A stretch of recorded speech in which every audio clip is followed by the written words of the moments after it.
Sang-ayon kay Ombudsman Boyeng Remulla, ay nag-issue na raw ng warrant of arrest ang ICC. Siyempre, ang nasa isipan ng marami, kung nakuha nilang kinidnap si Tatay Digong papunta rito, kikidnapin ba nila uli si Senator Bato papunta rito? Ibinunyag mismo ni Ombudsman Remulla na nag-issue na ng warrant of arrest ang ICC laban kay Senador Bato de la Rosa kahit pa wala naman ito sa official website ng ICC na ayon pa sa kanila doon lamang makikita. Tanong ng taong bayan, dapat ba nating paniwalaan si Remulla sa kanyang mga pahayag? Ayon pa kay Attorney Harry Roque, ay dapat hindi ipagkibit-balikat ni Senador Bato de la Rosa ang pahayag ni Remulla dahil matatandaang ganito rin ang senaryo noon ni dating Pangulong Rodrigo Duterte na hindi inilabas sa website ng ICC ang balitang arrest warrant sa dating Pangulo hanggat nabulagan na lamang ang lahat sa surprise na pagdakip sa kanya at agarang ipinadala sa ICC ng Marcos administration. At maaring maulit muli ito kay Senador Bato de la Rosa ang pagdakip sa kanya at maaring ipadala din ito agad sa ICC ng the Netherlands. Ayon kay Ombudsman Boyeng Remulla, ay nag-issue na raw ng warrant of arrest ang ICC. Siyempre, ang nasa isipan ng marami, kung nakuha nilang kinidnap si Tatay Digong papunta rito, kikidnapin ba nila uli si Senator Bato papunta rito, no, sa Hague? Well, bago tayo pumunta ron, merong issue. Dapat ba nating paniwalaan si Ombudsman Remulla na meron ng warrant of arrest, gayong wala pa namang balitang ganyan sa webpage ng ICC at sabi nga ng tagapagsalita ng ICC, ang tanging official source of information ay ang webpage ng ICC. At sinabi rin ng kapatid ni Ombudsman Remulla na si Secretary Remulla ng DILG, na wala rin silang notice, no, na nasa red notice list na ng Interpol si Senator Bato. Well, unang-una po, sa tingin ko po, kinakailangan paniwalaan ang sinabi ni Secretary Remulla. Bakit? Well, naranasan na po natin yan sa kaso ni Tatay Digong. Isa sa pinagsisisihan ko, habang ako po ay wala na sa Pilipinas, tinanong po ako ni Executive Secretary Medialdea noong mga panahon na sila ay nasa Hong Kong. Hari, sa tingin mo ba, meron na bang warrant of arrest ang ICC labang kay Tatay Digong? Ang sinagot ko, well, check ko muna ES. So pinuntahan ko webpage ng ICC, walang balita. Tinignan ko ang Interpol, walang red notice alert kay Tatay Digong kasi nasa computer naman po yan.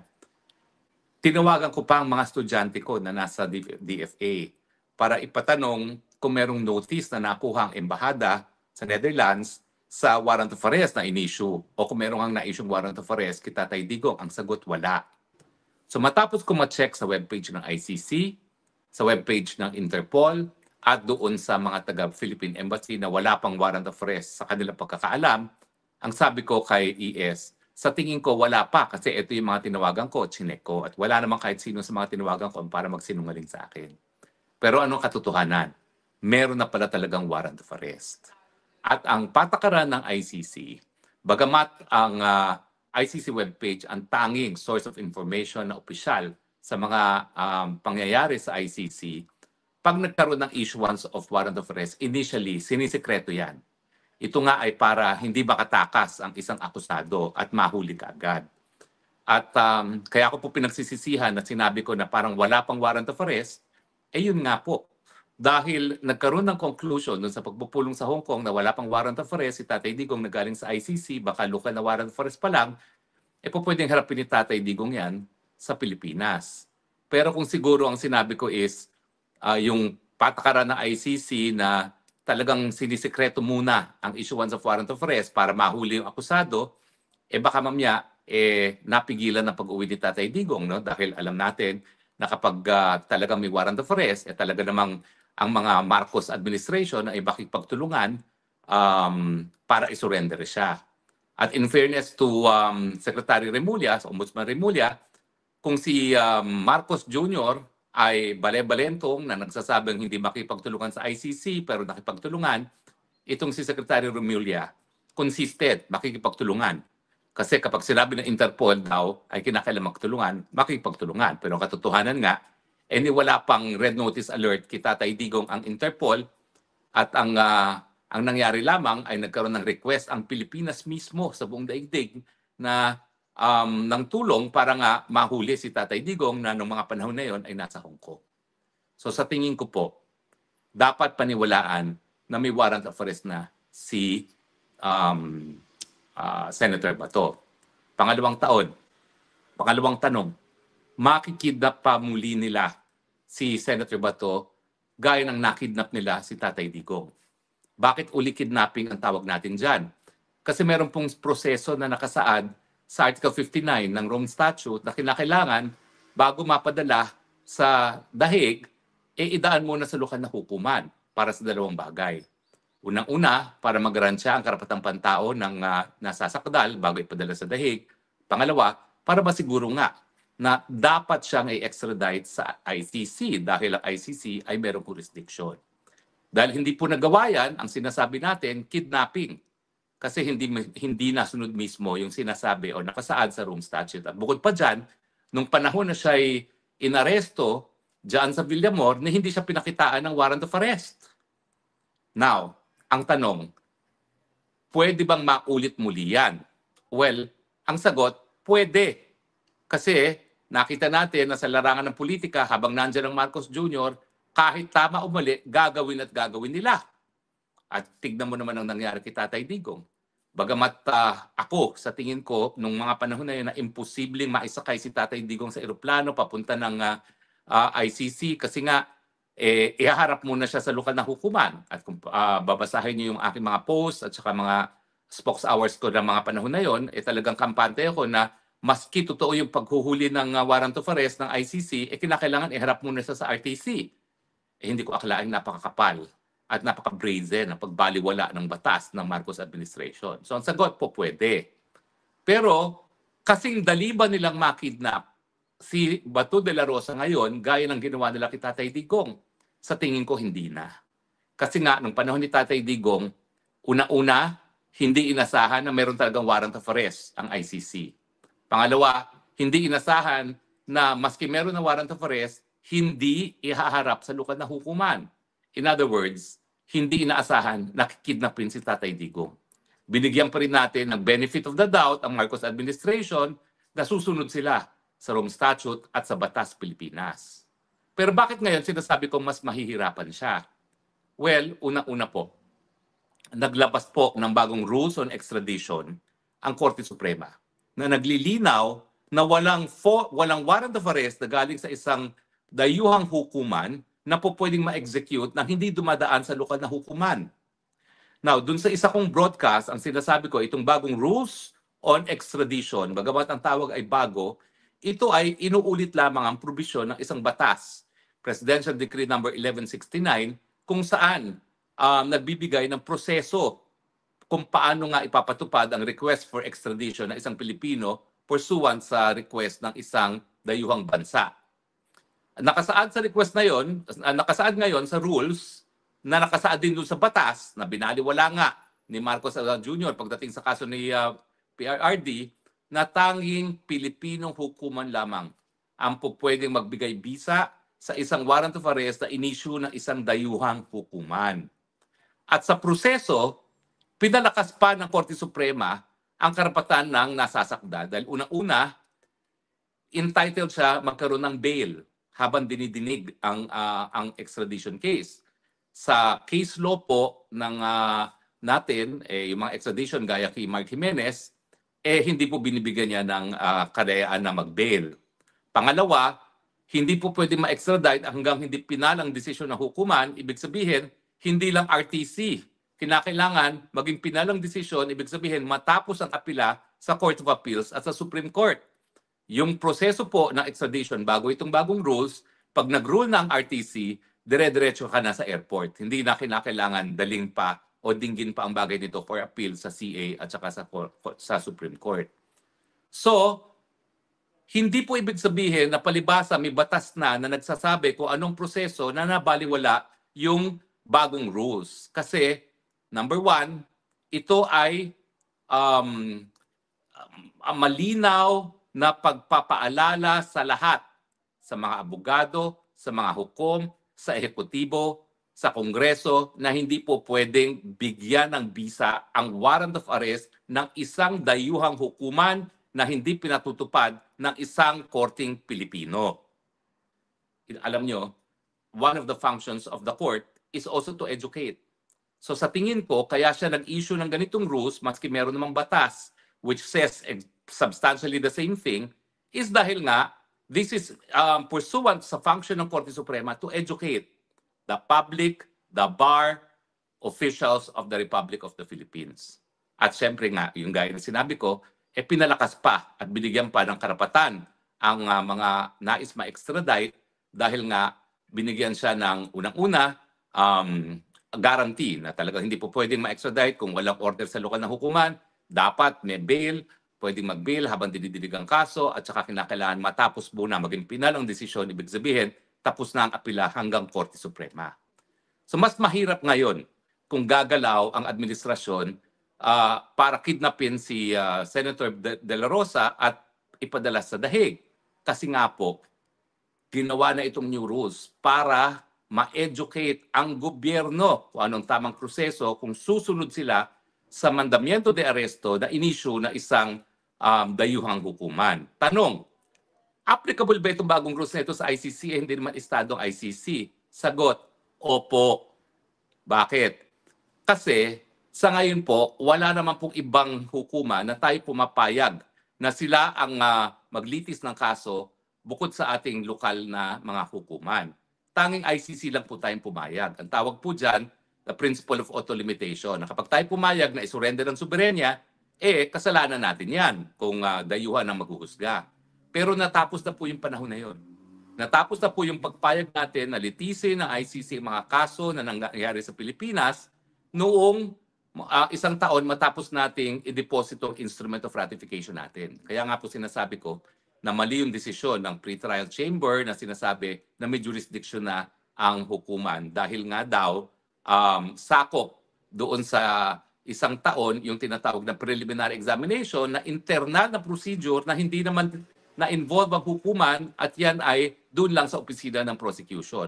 Ang kauna-unang pagkakataon na na-involve ang hukuman ay kapag humingi ng abiso para magtuloy sa preliminary examination ang prosecution.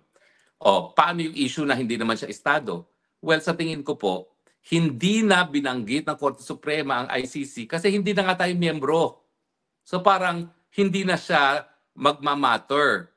Pero it is still applicable by way of analogy now kasi ang mensahe ng hukuman, walang mandamiento de aresto na mapapatupad kung hindi ito nanggaling sa lokal na hukuman. Dahil kapag tayo, ang pulis Pilipino, ay nagpatupad ng mandamiento de aresto na inisyu ng isang dayuhang hukuman, wala pong legal na basihan yan. Yan ay paglabag sa ating jurisdiksyon bilang isang malayang bansa, paglabag po sa jurisdiksyon ng Pilipinas. So sa tingin ko po, it does not matter na ito ay rules for extradition kasi kung titignan mo rin yung Article 59 ng Rome Statute, yung remedy ng akusado na humarap sa lokal na hukuman ay para sa purpose ng extradition. So yung provision mismo ng ICC na nagsasabi na dapat dalhin muna yan sa isang lokal na hukuman ay dahil dapat masunod ang proseso ng extradition sa bansa kung saan manggagaling ang akusado. Ibig sabihin, dapat sundin yung proseso ng extradition sa Pilipinas. At ano yung batas na yon? PD 1169 at yung new rules on extradition. So pinababayaan na ng Rome Statute mismo ng ICC na ang proseso pag-extradite ay sang-ayon sa lokal na batas at proseso ng Pilipinas. So unless gagamitan na naman nila ng dahas si Senator Bato de la Rosa at isasakay nilang sapilitan sa isang pribadong eroplano na naman, mahihirapan na po sila. Pangalawa, meron pa mga petisyon na nakabinbin noong sa Korte Suprema para mapigil nga ang pagpapadala kay Tatay Digong sa dahig. Bagaman siya po'y nadala na, Hindi po ibig sabihin na palibasa mutin academic na dahil nandito tayo sa Hague, ay hindi na po magdidesisyon ng Korte Suprema. Isang exception po kung sa nagdidesisyon ng Korte Suprema sa isang kaso na mutin academic na, ay kung ito po ay of transcendental importance. At sa tingin ko, yung issue na kung kailan po pwede pang magkaroon ng jurisdiction ng ICC, sa kabila ng tayo nagbitiw na sa pagiging miyembro, ay isang issue involving transcendental importance kasi nga po, the ICC's jurisdiction is an exception to the general rule na tanging batas Pilipinas lamang ang ipatutupad at po pwede lang ipatupad ang batas Pilipinas ng mga lokal na hukuman. So sa tingin ko po, magdidesisyon ng Korte Suprema at abogado po ako ni Kong Pulong doon, so hindi ako po pwede magsabi kung paano magdidesisyon ng Korte Suprema. But at the back of my mind, meron akong suspetsa. Sabihin na lang natin na itong mga pangyayari na nagkaroon ng warrant of arrest si Senator Bato de la Rosa, ito po isang dahilan para po madesisyonan sa lalong mabilis na panahon yung tatlong petisyon na nakabinbing ngayon sa Korte Suprema. Petisyon ni Tatay Digong at ni Senator Bato de la Rosa, petisyon ni Kong Pulong na akong abogado, petisyon ni Kitty Duterte. So, malinaw po yan. Hindi ko sinasabi kung paano magdedesisyon ng Korte Suprema, pero sa tingin ko, ang desisyon ng Korte Suprema, kung dati ayaw na nilang maglabas kasi mutin academic naman, ngayon baka magkaroon ng desisyon at ang desisyon nila, tingin ko, sang-ayon doon sa new rules on extradition. Pero hindi na po ako magpe-predict kung anong desisyon na yan. Sa hukuman na po yan. Kaya nga lang po, hindi naman po pwedeng baliwalain ng hukuman yung sarili niyang rules on extradition. Hindi ko po hinuhulaan, hindi ko po sinesecond guess, hindi ko po inuunahan ng hukuman. Sinasabi ko lang, dahil sila nag-promulgate ng new rules on extradition, hindi po nila siguro babaliwalain yun. Suma total, tatlong isyong pinag-usapan natin. Una, dapat ba natin paniwalaan si Ombudsman Remulla na meron ng warrant of arrest? Sagot, oo. Dahil sa karanasan natin, ang warrant of arrest, miski hindi publish sa ICC, miski walang red notice alert sa webpage at Interpol, miski walang notice sa ating embahada sa Netherlands, ini-issue yan secretly para nga mahuli ang akusado. Pangalawa, makikidnap pwede ba makidnap si Senator De La Rosa? Ang sagot, oo. Kasi walang ya ang administrasyon ni Marcos. Binabaliwala ang batas. Kung anong gusto nilang mangyari, gagawin nila yon. At ang mensahe nila, kayong mga kalaban namin, wala kayong takas. Pakukulong namin kayong lahat sa tama o hindi. Pangatlo, kaya ba nilang gawin yon na kasing dali ng ginawa nila kay Tatay Digong, yung kinidnap nila si Tatay Digong? Hindi. Kasi nagsalita na ang hukuman, ang kataas-taasang hukuman, na hindi pwedeng mabigyan ng bisa ang isang mandamiento de aresto ng hukumang dayuhan na hindi dumadaan sa lokal na hukuman. At pangalawa, may mga nakabinbin na kaso na pagkakataon para sa Korte Suprema para linawin kung tayo ba ay meron pa talagang obligasyon na makipagtulungan sa ICC sa kabila ng ating pagbibitiw. At dahil nga dito sa banta na arestuin si Senator Bato de la Rosa, sa tingin ko, magkakaroon ng desisyon ang Korte Suprema. Ang aking paninindigan, well, paulit-ulit ko naman po sinasabi, wala na pong jurisdiction ang Korte Suprema. Ako po isang ayon doon sa dalawang judges ng Appellate Tribunal ng ICC nung sila ay nagkaroon ng dissenting opinion doon sa issue kung dapat pa magtuloy ang preliminary investigation laban kay Tatay Digong. Ang sabi ng dalawang dissenting judges, dahil wala naman sa pilitan ang membership sa ICC at ang jurisdiksyon ay nakasalalay sa pagpayag ng mga bansa na kilalanin ang jurisdiksyon ng hukuman, wala ring pamamaraan para pilitin ang mga bansa na manatiling miyembro ng ICC. At dahil dito, may karapatan ng ICC, may karapatan ng mga bansa na kasapi ng ICC na bumitiw, gaya ng pagbitiw ng Pilipinas at gaya ng pagbitiw din ng bansang Hungary, kailan lamang. Now, dahil nga, voluntary membership, pwede magbitiw, pero meron ding obligasyon na makipagtulungan ang mga bansang bumitiw na. Ang issue, forever ba yung obligasyon na makipagtulungan? Ang sagot ng dalawang dissenting judges, hindi. Dahil kapag pinilit po sila makipagtulungan till kingdom come, dinalabag ng soberenya ng mga bansa na nagdesisyon na ayaw nilang sumapi na sa ICC. Bagamat mayroong obligasyon na makipagtulungan, dapat yan gawin sa loob lamang ng 1 taon matapos madeposito ang instrument of ratification. At kapag hindi gumana ang hukuman, kapag hindi ginamit ang jurisdiction ng hukuman sa loob ng 1 taon matapos pagbibitiw, hindi na mapipilitan ang mga bansa na makipagtulungan sa ICC. Kaya ang boto ng 2 dissenting judges sa Appellate Chamber, wala na jurisdiction ng ICC, dapat ma-dismiss ang kaso. Nakabinbin po ang kaparehong issue muli sa ICC. Ang tingin ko po, mas malaking pag-asa natin ngayon dahil malinaw na po na mali ang ginawa ng Pilipinas pagdating kay Tatay Digong. At kung hindi babaguhin ang jurisdiction pagdating sa jurisdiction, magkaka-issue talaga kung kaya bang magbigay ng katarungan ng ICC o kung ito ba talaga ay instrumento lamang na ginagamit ng mga politiko laban sa kanilang mga kalaban sa politika. Sana po ako po ay nakapagbigay linaw dito sa isang issue na mahirap intindihin.